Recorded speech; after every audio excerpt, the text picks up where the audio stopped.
Wash. ये कोई cosmetic नहीं, आयुर्वेदिक औषधि है।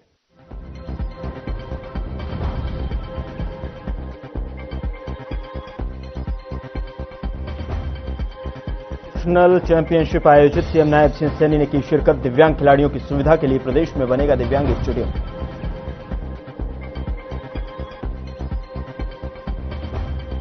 जुलाना में अज्ञात वाहन ने बाइक सवार को मारी टक्कर। हादसे में बाइक चालक की मौत। सूचना मिलते ही मौके पर पहुंची पुलिस जांच में जुटी।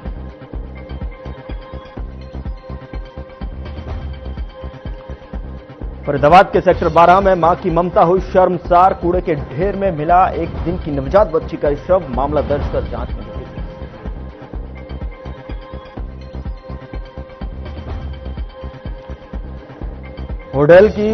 होडल की चरण सिंह कॉलोनी में चोरों का आतंक। सोने चांदी के जेवरात और नकदी पर किया हाथ साफ। 80 लाख से 1 करोड़ के बीच बताई जा रही थी। नमस्कार, मैं हूं आपके साथ गौरव राजेंद्र। बुलेटिन की शुरुआत करते हैं। रोहतक में special Olympic Bharat athletics national championship का आयोजन किया गया, जिसमें सीएम नायब सिंह सैनी ने बतौर मुख्य अतिथि शिरकत की और सीएम सैनी ने इस मौके पर सभी खिलाड़ियों और प्रदेशवासियों का स्वागत और अभिनंदन किया। सीएम सैनी ने बताया कि प्रदेश में खेल सुविधाएं विकसित करने के लिए पिछले 11 सालों में 989 करोड़ रुपए खर्च किए गए हैं। खेल विभाग का बजट भी बढ़ाकर 2 गुना से ज्यादा किया गया है। सीएम सैनी ने और क्या कुछ कहा, आपको सुनाते हैं। स्पेशल भारत माता की, भारत माता की। आज मेरे लिए कि स्पेशल ओलंपिक इस ऐतिहासिक यूनिवर्सिटी हरियाणा को चुना गया है। मैं इसके लिए स्पेशल ओलंपिक भारत की अध्यक्षा श्रीमती मल्लिका नड्डा जी का बहुत बहुत धन्यवाद करता हूं। आप सबको बधाई देता हूं। मोहनलाल कौशिक जी, हमारे खेल राज्य मंत्री, गौरव गौरव, वरिष्ठ नेता भारतीय जनता पार्टी ओम प्रकाश धनखड़ जी, वरिष्ठ नेता भारतीय जनता पार्टी, जिला के अध्यक्ष रणवीर ढाका जी, जैन जी, उपाध्यक्ष special Olympic Bharat Pawan Kumar Patodia ji, special Olympic Bharat doctor DG Chaudhary ji, हमारे एमडी यूनिवर्सिटी के vice chancellor professor Rajveer Singh ji, हमारे वाइस चांसलर अमित आर्य जी और वाइस चांसलर रामपाल सैनी जी, और ऊपर हमारे अभिभावक गण, आप सबका मैं इस हरियाणा की पवित्र भूमि, ऐतिहासिक भूमि, आप लोग यहां पधारे हैं, आप सबका मैं बहुत बहुत स्वागत और धन्यवाद करता हूं। ये बहुत ही पर स्पेशल ओलंपिक भारत, इस अवसर पर आप सभी को मैं बहुत बहुत बधाई देता हूं। साथियों, यह केवल एक खेल प्रतियोगिता नहीं, बल्कि यह सम्मान, अवसर व समावेशी भारत क्या भावना का ये संजीव उत्सव है। साथियों, मुझे खुशी है कि इस चैंपियनशिप में खिलाड़ी, उनके कोचेज और सहयोगी भाग ले रहे हैं। साथियों, यह अपने आप में भारत की विविधता, एकता और खेल भावना का ये विशेषता ये यही है कि यह हमें खेल को केवल एक पदक और प्रतिस्पर्धा की दृष्टि से नहीं, बल्कि मैदान पर दौड़ते कूदते देते हैं। हमें सिखाते हैं कि सीमाएं शरीर की नहीं होती। जब इस मैदान के ऊपर हमारे खिलाड़ी दौड़ेंगे और जीत के लिए संघर्ष करेंगे, तो हमें ये प्रेरणा मिलती है कि सीमाएं शरीर की नहीं होती, बल्कि सोच की होती है। आज यहां हर खिलाड़ी चुनौतियों को पार करते हुए यह संदेश दे रहा है कि यदि अवसर, प्रशिक्षण और विश्वास मिले तो हर व्यक्ति असाधारण बन सकता है। साथियों, इस राष्ट्रीय प्रतियोगिता के साथ साथ स्वास्थ्य एवं चिकित्सा शिविर, यूथ एक्टिवेशंस कार्यक्रम और एथलीट्स लीडरशिप ट्रेनिंग जैसे पहले की जा रही हैं। साथियों, इन कार्यक्रमों के माध्यम से खिलाड़ियों के शारीरिक स्वास्थ्य के साथ साथ मानसिक सशक्तिकरण और नेतृत्व क्षमता का भी विकास हो जाता है। साथियों, यही सच्चा समावेशन है जहां खिलाड़ी केवल पदक विजेता नहीं बल्कि समाज के सक्रिय नागरिक, प्रेरणा स्रोत और रोल मॉडल बनते हैं। साथियों, अक्सर देखने में भी आता है कि समाज में पैरा ओलंपिक और स्पेशल ओलंपिक को एक दूसरे का पर्याय भी मान लिया जाता है। साथियों, वास्तव में दोनों अलग अलग हैं लेकिन समान रूप से महत्वपूर्ण भी हैं। पैरा ओलंपिक शारीरिक दिव्यांगता वाले खिलाड़ियों के लिए आयोजित किए जाते हैं, जबकि स्पेशल ओलंपिक बौद्धिक एवं विकासात्मक दिव्यांगता वाले व्यक्तियों के लिए एक वैश्विक आंदोलन है। साथियों, स्पेशल ओलंपिक केवल प्रतिस्पर्धा तक ये सीमित नहीं है बल्कि इसमें प्रशिक्षण, सहभागिता, आत्मविश्वास और आजीवन विकास का समान महत्व दिया जाता है। युवा साथियों, हमारे लिए खुशी की बात है कि स्पेशल ओलंपिक भारत को केंद्र सरकार ने ministry of youth affair and sports द्वारा भी मान्यता दी गई है। साथियों, यह हमारे देश की उस समावेशी खेल नीति का सशक्त प्रमाण है जो हर नागरिक को उसकी क्षमता के अनुसार आगे बढ़ाने का अवसर देने में भी ये विश्वास रखती है। साथियों, मैं बधाई देना चाहूंगा और मैं धन्यवाद भी करना चाहूंगा डॉक्टर मल्लिका नड्डा जी का। आपका योगदान भारत में स्पेशल ओलंपिक आंदोलन को मजबूती देने में ऐतिहासिक और प्रेरणादायक रहा है। इनेलो नेता अभय सिंह चौटाला हिसार पहुंचे, जहां उन्होंने पार्टी कार्यकर्ताओं से मिलकर पत्रकारों से बातचीत की और इस दौरान अभय सिंह चौटाला ने बीजेपी पर आरोप लगाते हुए कहा कि सरकार बुजुर्गों को बुढ़ापा पेंशन देने के बजाय 75,000 लोगों को पेंशन से वंचित कर रही है, जबकि यह योजना चौधरी देवीलाल ने शुरू की थी। उन्होंने कहा कि इनेलो पार्टी की खुला में विरोध प्रदर्शन आयोजित किया जाएगा।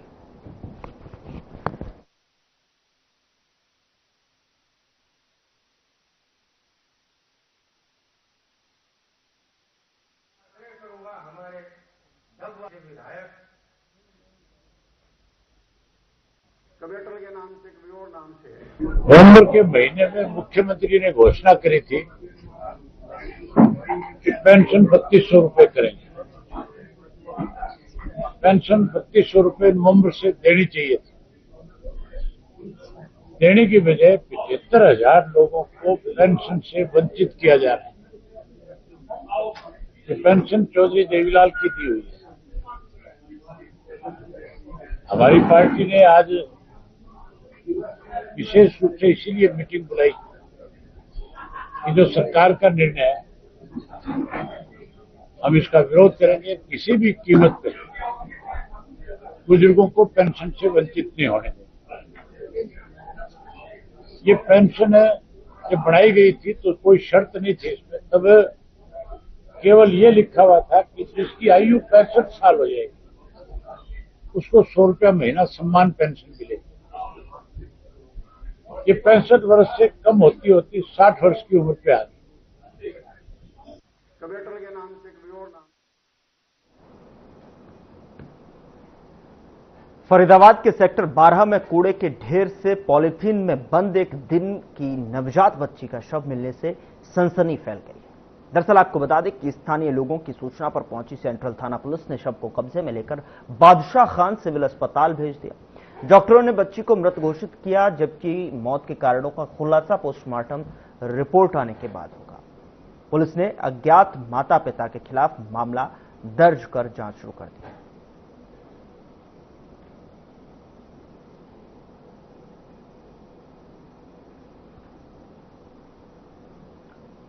नारनौल के तलोट गांव में आपसी रंजिश के चलते एक युवक को पीट कर हत्या कर दी गई और उसकी मां गंभीर रूप से घायल हो गई। मां विद्या देवी ने बताया कि झगड़े में एक ही परिवार के 6 सदस्यों ने बेटे को लाठी डंडों से मारा और उन्हें रोकने पर उन पर भी हमला किया। पुलिस ने एमएलआर और शिकायतों ने बताया कि हत्या के आरोप में 6 लोगों के खिलाफ कार्रवाई की जा रही है और जांच जारी है।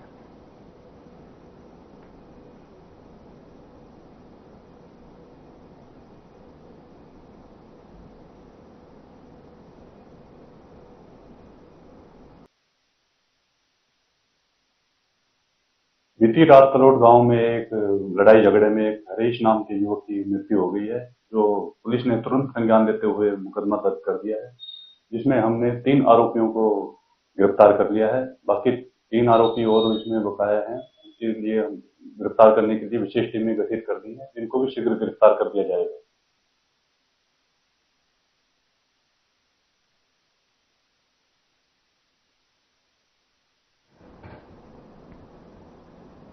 उधर महेंद्रगढ़ में हरियाणा रोडवेज की बस में उस समय हड़कंप मच गया जब सफर कर रही एक महिला नशे की हालत में बेसुध पाई गई। यह घटना उस समय सामने आई जब महेंद्रगढ़ से अटेली की ओर जा रही रोडवेज बस में यात्रियों ने महिला को असामान्य स्थिति में देखा।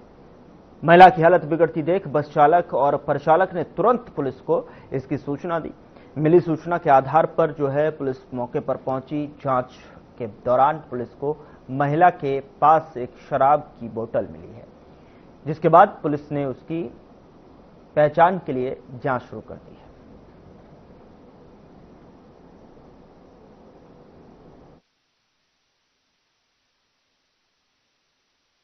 ये लेडी जी अटेली ड्राइवर कंडक्टर ने 112 पे कॉल किया और 112 दासावास पहुंचे। 112 वाले लेकर के जब लेडी जी एक शायद सब इंस्पेक्टर थी या इंस्पेक्टर थी, वो आई और उसके पास साथ वो भी गोल लेकर के चले गए।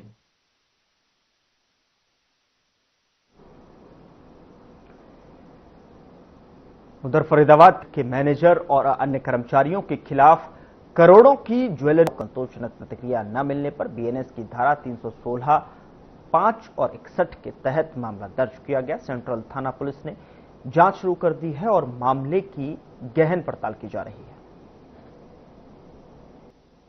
है। कि सेक्टर 15 की मार्केट में एसबीआई बैंक में उनका 10-12 साल से खाता है तथा उसी बैंक में उसकी पत्नी के नाम व उसके नाम एक बैंक लॉकर है। जब जनवरी को उसकी पत्नी बैंक लॉकर में काम के लिए कुछ गई थी तो वहां पर पता चला कि उनका बैंक लॉकर के नाम काफी लगभग 1 किलो के लगभग सोने के ऑर्नामेंट्स और लगभग 3 किलो के लगभग चांदी के ऑर्नामेंट्स थे। तो इस संबंध में हमने बैंक को नोटिस भेजा, परंतु वहां से हमें कोई सूचना प्राप्त नहीं हुई, जिस पर एक मामला सेंट्रल थाने में दर्ज कर लिया। हरियाणा के पलवल में विद्युत विभाग की लापरवाही के कारण अदानी गैस पाइपलाइन फटने से हड़कंप मच गया। शहर थाने के निकट रसूलपुर मोड़ पर एक बिजली का खंभा टूटने के बाद खंभा लगाने के दौरान पाइपलाइन डैमेज हो गई और गैस अग्निशमन विभाग और अदानी ग्रुप के कर्मचारियों ने इस लीक को बंद किया गया। वहीं स्थानीय लोगों ने इस लापरवाही पर गुस्सा जताते हुए आपातकालीन सेवाओं की देरी को लेकर सवाल उठाए।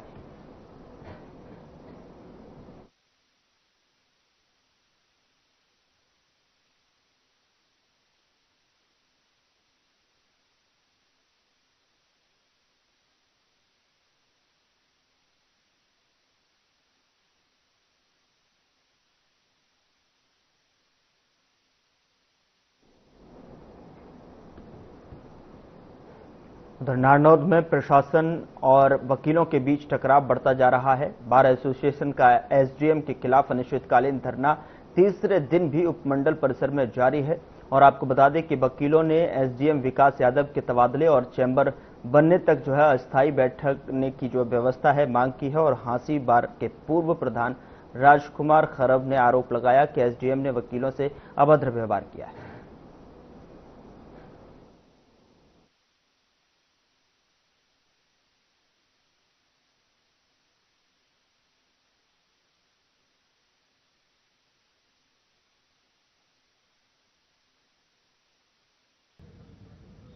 आज जो हमारा धरना है वो तीसरे दिन में प्रवेश कर गया है और हमारा धरना एसडीएम के खिलाफ है क्योंकि हमारे वकील साथियों के साथ अभद्रता व्यवहार किया था और उन्होंने मैं कानूनी कार्रवाई करूंगा और मैं तुम्हारे साथ नहीं बात करता, जबकि हमने अब ऊपर हायर अथॉरिटी के ऊपर भेज दी है और उनसे हम बात करेंगे। एसडीएम से कोई बात नहीं है। एसडीएम का सिर्फ इतना है कि इनका तबादला किया जाए।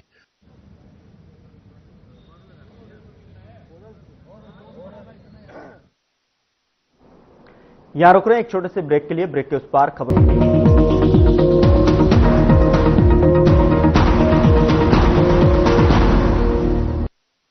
लोग सेहत बनाने के लिए क्या क्या नहीं करते, क्योंकि उनका पाचन तंत्र खराब है। और जब सन्यासी आयुर्वेदा ने एक ऐसी दवा का निर्माण किया है जो कि आपके लिवर को, आपके पाचन तंत्र को दुरुस्त करने का काम करती है, ताकि आप जो भी खाएं उसका पूरे का पूरा निचोड़ आपके शरीर को लगे, आपकी भूख बढ़े, खायापियों में जान आए, वजन बढ़े और आप मोटे तगड़े खूबसूरत पर्सनैलिटी के मालिक बन जाए। सिर्फ 655 रुपए की पूरे 1 महीने की दवा होती है और आप इसे घर बैठे 01145454545 पर फोन करके दवा मंगवा सकते हैं। यूपी में ग्रीन मोबिलिटी को नई रफ्तार। निवेश और योगी आदित्यनाथ जी के दृढ़ संकल्पों से उत्तर प्रदेश इलेक्ट्रिक वाहनों के विकास में अग्रणी राज्य बन चार्जिंग स्टेशन स्थापित किए गए, जिसके परिणाम स्वरूप दिसंबर 2025 तक यूपी में लगभग 15 लाख इलेक्ट्रिक वाहन पंजीकृत हुए और वित्त वर्ष 2024-25 में यूपी में इलेक्ट्रिक वाहनों को अपनाने की दर हुई, जहां इलेक्ट्रिक बसें और छोटे कमर्शियल वाहन बनाए जाएंगे। आज हरित मार्गों पर 750 से भी ज्यादा ई बसें संचालित होती हैं और उत्तर प्रदेश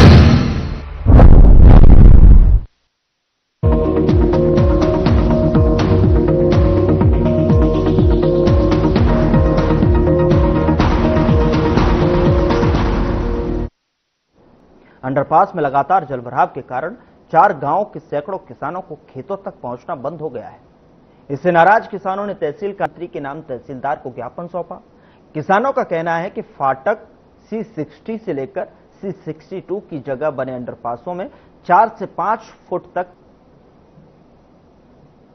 अखिल भारतीय किसान सभा तहसील कमेटी बुआनीखेड़ा, आज ये हमारा जो धरना है ये खासकर बुआनीकाटू और बुआनीखेड़ा तहसील के अंदर जितने भी अंडर ब्रिज हैं उनकी पानी निकासी का है, क्योंकि किसानों के खेत दोनों लाइन में, हर एक गाँव के इधर लोहारी के जाटू लोहारी के खेत लाइन पार है, उधर चुमड़ा खेड़ा और बड़ियाड़ी, उससे आगे मलकपुर बुआनीखेड़ा सभी जगह ये समस्या है सिकंदरपुर आदि में, क्योंकि यहाँ पिछली जो बारिश के बाद जल स्तर जो है वो बहुत ऊपर आ गया है और ये अंडरपास है बहुत नीचे हैं, इनके अंदर 8 मास 12 मास 24 घंटे पानी भरा रहता है आगे या उनमें दरारें आ गई और जहाँ खेतों में पानी खड़ा है उसको लेकर के खड़े यहाँ इकट्ठे हुए हैं सभी सामाजिक संगठन।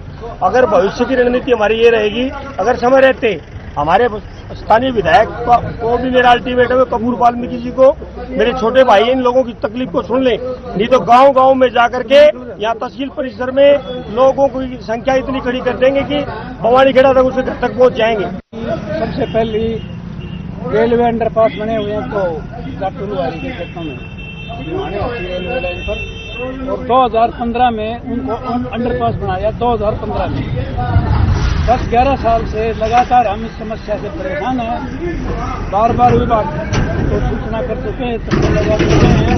विभाग के पहले तो उन्होंने लोहे की टीन लगाकर अंडरपासों को छत लगा दी। अब छत से नीचे का छत से नीचे वाला पानी तो रुक नहीं सकता। मांग थी भाई, बरसात के कारण जो पानी खड़ा हो गया था और मकानों में दरार आ गई थी, उसकी वो करा के गिरदावरी करा के सरकार को भेज दी गई है और जो मकान में नुकसान हुआ था उनके भी फार्म सरकार को भेज दिए गए हैं। जो शिकायत आई है उसके लिए विभाग को भेज दिया जाएगा और पानी निकलवा दिया जाएगा अंडरपास से। ये आश्वासन दिया गया है एक भी जल्दी ही जो फाटक के अंडरपास के अंदर पानी भरा हुआ है। जिंदाबाद जिंदाबाद जिंदाबाद अंडरब्रिज।